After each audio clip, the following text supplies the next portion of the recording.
Hello everyone welcome back to my channel. आज आम समस्ते बाहरी जाइलु हजबैंड को सांग वाइफ कर बर्थडे बर्थडे तो गला कि से पोस्ट बर्थडे ट्रीट दूसरे आम पहुँची जाइलु गोटे भेज रेस्टोरेंट रे जेहेतु आम फैमिली प्योर वेजिटेरियन आउ से माने भी नॉन वेज खाती किंतु एबे जेहेतु श्रावण मास स्टार्ट हो गलानी से माने एबे नॉन वेज खाऊना तो भेज खाऊँ आम आगे पहुँचु पहुँचु डुगु आगे गोटे मसला पापड़ ऑर्डर होता जेहेतु तार मसला पापड़टा है बहुत ही प्रिय मत भी बहुत भल लगे सी मसला पापड़ खाऊँ आम मैंने सब कथा हो कि आम स्टार्टर रे कौन आणबू कौन ना आमको समस्त को क्रिस्पी कॉर्न बहुत भल लगे डुगुर मसला पापड़ सरू सरू आमर ये पलि आसला क्रिस्पी कॉर्न पलि आसला सी किंतु क्रिस्पी कॉर्न ये खाइलानी कहीं तार आउ कौन मन थिला ताकू एबे आस्ते आस्ते मसला पापड़ राग लगुला आ हजबैंड को सांग जी तांकर एठी डोसा आसी जाइथिला कहीं सी आज कहले कि मुझे डिनर खाली डोसा खाइबी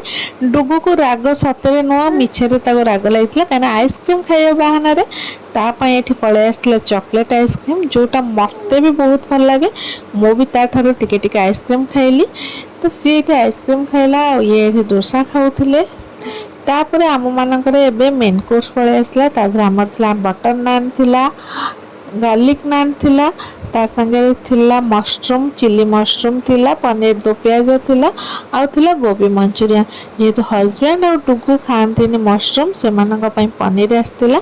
डुगु तो तार टिके टिके करी खाई चली आइसक्रीम तो एबे देखो पलि आसला बहुत ही टेस्टी थिला आमे प्राय ये जाओ आमे तो जेहेतु भेज खाऊ आमको सब भल लगे कि प्योर भेज रेस्टोरेंट जावाक तो खाइबा बहुत ही बढ़िया थिला एमती करके एबे आमे सब खाइबा स्टार्ट कर भीतर बहुत सारा कथा हेलु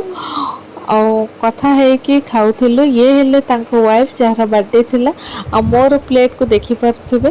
तो एमती थिला आजिर आमर डिनर टी बहुत बढ़िया थिला तापर आमे खाई के एबे सब घर को आसिलु वीडियो जदी भल लागिथा लाइक करे शेयर करे सब्सक्राइब करे जमा